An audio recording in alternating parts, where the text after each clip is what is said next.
ছেলে তার দুটি বিধানসভা কেন্দ্র থেকেই জয়লাভ করেছেন, নন্দীগ্রাম এবং ভবানীপুর। স্বভাবতই খুশি বাবা শিশির অধিকারী। তিনি বলছেন 21 সালে মমতা বন্দ্যোপাধ্যায় পরাজিত হয়েছিলেন, এবারে আর ভোট চুরি তিনি করতে পারেননি, তাই এবারও হেরেছেন। এই ভোটের রায় প্রমাণ করলো মানুষ শুভেন্দুর পক্ষে। 21-এই হেরেছিলেন এবং তৎকালীন যন্ত্রকে বিগড়ে দিয়ে তিনি ফিরে এসেছিলেন। তাহলে 21-এ অনেক বেশি সিট পেত বিজেপি। চুরিটা সেই সময় থেকে ছিল পরিষ্কার হবে, এবং এবারে চুরি করতে পারেননি। এ তো আমি বুঝতে পেরেছি যে পরিষ্কার মানুষ ওর সঙ্গে নেই, মানুষ ওর সঙ্গে নেই, মানুষ শুভেন্দুর সঙ্গে চলে গেছে।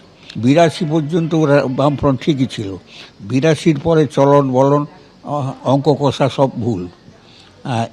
এর ভুল হচ্ছে গিয়ে যতটা শুভেন্দু দেখতো ততটা পর্যন্ত ঠিক।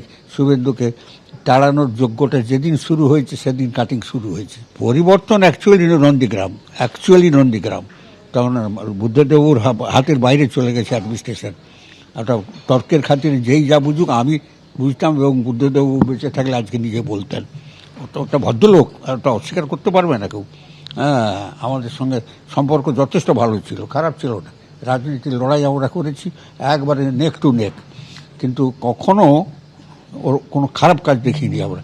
কিন্তু উনি বুঝেছিলেন নন্দীগ্রাম যেদিন হাতছাড়া হয়ে যাচ্ছে সেদিন উনি বুঝেছিলেন যে আমি আর নেই, উনি আর থাকতে পারবেন না।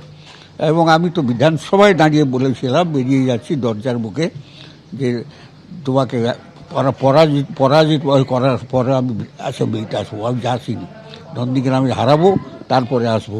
আর গল্প ছাড়লেন কি সূর্য হয়ে গেছে, অমুক হয়ে গেছে, তমুক হয়ে গেছে, কিন্তু তার আগে আমি জানি মানুষ চলে গেছে।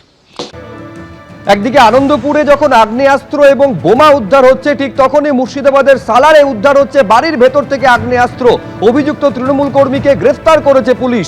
আনন্দপুরের ক্ষেত্রে অভিযুক্ত তৃণমূল কর্মী বেপাত্তা হলেও সালারের ঘটনায় অভিযুক্ত তৃণমূল কর্মীকে গ্রেফতার করেছে পুলিশ। তার বাড়ি থেকে উদ্ধার হয়েছে আগ্নেয়াস্ত্র ও গুলি।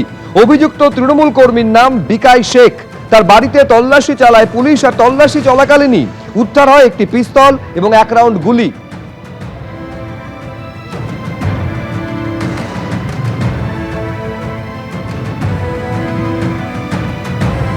দিকে দিকে তৃণমূল কর্মীদের বাড়ি থেকে কোথাও আগ্নেয়াস্ত্র উদ্ধার হচ্ছে, কোথাও গুলি উদ্ধার হচ্ছে, কোথাও তাজা বোমা উদ্ধার হচ্ছে। আর তার মধ্যেই পুলিশের সক্রিয়তা নিয়ে প্রশ্ন উঠতে শুরু করেছে যে এতদিন পর্যন্ত তাহলে কেন কোন রকম খোঁজ এদের বিরুদ্ধে পায়নি পুলিশ। এইবারে একের পর এক ধরপাকড় শুরু হয়েছে। ভোটের ফল ঘোষণার পর দিকে দিকে রাজ্যের দিকে দিকে কোথাও আগ্নেয়াস্ত্র উদ্ধার, কোথাও বোমা উদ্ধার, কোথাও গুলি উদ্ধার। সালারের ছবি দেখতে পাচ্ছেন, অভিযুক্ত তৃণমূল কর্মীর বাড়িতে তল্লাশি চালায় পুলিশ এবং তখনই উদ্ধার হয়েছে একটি আগ্নেয়াস্ত্র এবং 1 রাউন্ড গুলি।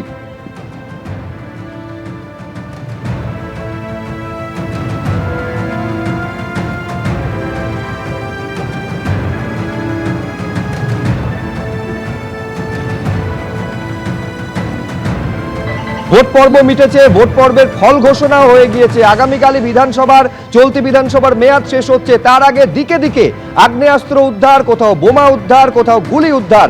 মুর্শিদাবাদের সালারের ছবি দেখছেন, অভিযুক্ত এই তৃণমূল কর্মীর বাড়িতে তল্লাশি চালাতে যায় পুলিশ এবং এই তল্লাশি চলাকালীনই আগ্নেয়াস্ত্র এবং গুলি উদ্ধার হয়েছে। অভিযুক্ত এই তৃণমূল কর্মীকে গ্রেফতার করেছে পুলিশ।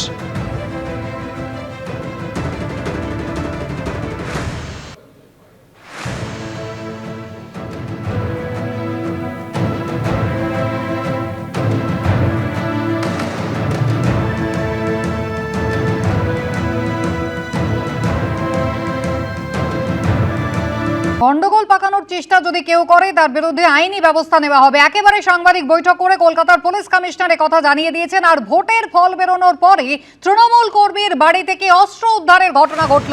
আনন্দপুরের পূর্ব পাড়া থেকে আগ্নেয়াস্ত্র উদ্ধার হলো তাজা বোমা।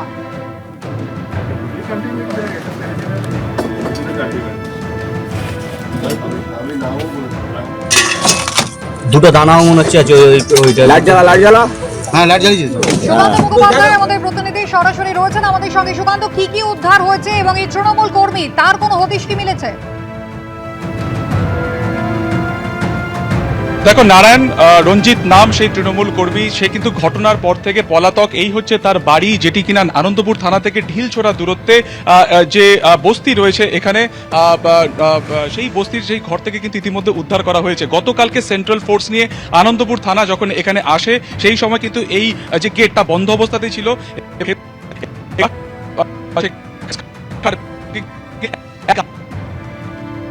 তাজা বোমা পর্যন্ত উদ্ধার হয়েছে। যারা এলাকাবাসী তাদের বক্তব্য যে তৃণমূল কর্মী ছিলেন এই 108 নম্বর ওয়ার্ডের, এবং তার বিরুদ্ধে এর আগেও একাধিকবার মারধর অভিযোগ রয়েছে। গত 3 তারিখ 3 মে রাত্রেবেলাতে শেষবার তাকে দেখা যায় তার যা বাকি কয়েকজন আত্মীয়দের সাথে। তারপর থেকে কিন্তু এখানে কেউ ছিল না, অর্থাৎ গণনার আগের দিন রাত পর্যন্ত সে কিন্তু এখানে ছিল। গণনার পর থেকে কিন্তু সে এলাকা ছাড়া। কালকে গোপন সূত্রে খবর পেয়ে পুলিশ এখান থেকে এরকম আগ্নেয়াস্ত্র এবং তাজা বোমা উদ্ধার হয়েছে। কি কারণে এগুলো এখানে মজুত করা ছিল তা কিন্তু এলাকাবাসীর বক্তব্য যে পরবর্তী সময় গোলমাল পাকানোর জন্য কিন্তু এই আগ্নেয়াস্ত্র এখানে উদ্ধার করা ছিল। আপনি তো এখানকার স্থানীয়, কি হয়েছিল এখানে? আমরা খবর পেলাম যে পুলিশ এসে ইয়ে করে পেয়েছে ঘরের ভিতরে ম্যাগজিনওয়ালা হাতিয়ার, তাজা বোমা, 5-6টা বোমা পেয়েছে, 2খানা না 3খানা মেশিন পেয়েছে ওই ম্যাগজিনওয়ালা। এখানে ছিল হলো সুশান্ত ঘোষের, এখানে যত তুলা তোলে সেই ম্যানটা ছিল ওকে দিয়ে যত তুলা তোলানোর, কারো দোকান ভাঙা, কারো জায়গা দখল করানো, টাকা পয়সা যেখানে যত যার কাছে তোলানো সব ওই ছিল এখানকার মেইন। কতদিন ধরে ছিল এখানে নারায়ণ রঞ্জিত, এবং কোন দল কত? ও টিএমসি পুরো সুশান্ত ঘোষের খাস লোক ছিল।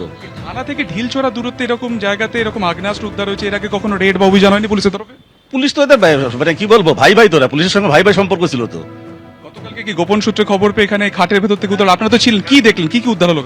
এখানে বোমা পাওয়া গেছে 4-5টা, আর 2খানা ম্যাগজিনওয়ালা বন্দুক পাওয়া গেছে, 9mm বন্দুক পাওয়া গেছে। সে কোথায় নারায়ণ রঞ্জিত এই মুহূর্তে? পালিয়ে গেছে, সে তো রেজাল্টের পরে 4 তারিখের পরে পালিয়ে গেছে। 3 তারিখে লাশ দেখা গেছিল, আর পাশে আর প্লটে আমাদের পাড়ায় ওখানে দারু খেয়েছিল বিকাল পর্যন্ত 3 তারিখ। 4 তারিখের পরে এখানে দর্শন পাওয়া যায়নি।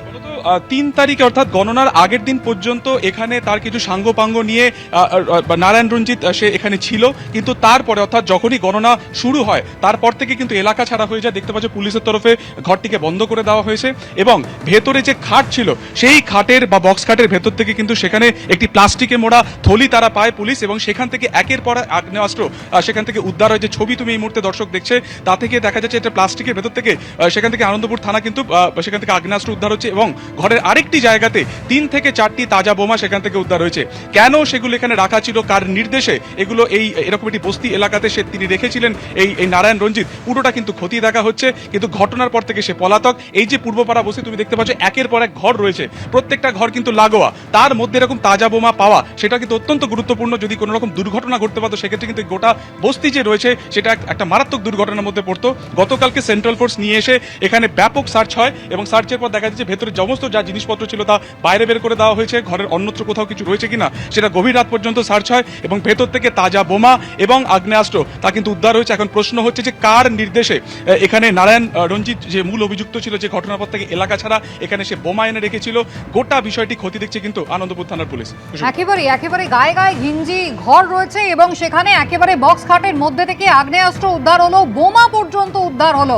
সে যে তৃণমূল কর্মীর বিরুদ্ধে অভিযোগ এই সমস্ত মজুত করা, সে আপাতত পলাতক। তবে আনন্দপুর থানা থেকে ঢিলছোড়া দূরত্বে পূর্বপাড়ায় একটি বস্তির ভেতরে ঘরের মধ্যে বক্স খাটের মধ্যে এইভাবে আগ্নেয়াস্ত্র সে মজুত করলো কার নির্দেশে, তারই হদিশ কিন্তু করছে পুলিশ।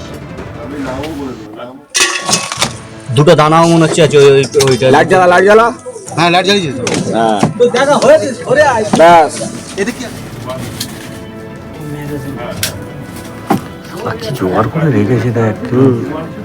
এবিপি আনন্দ, এগিয়ে থাকে, এগিয়ে রাখে।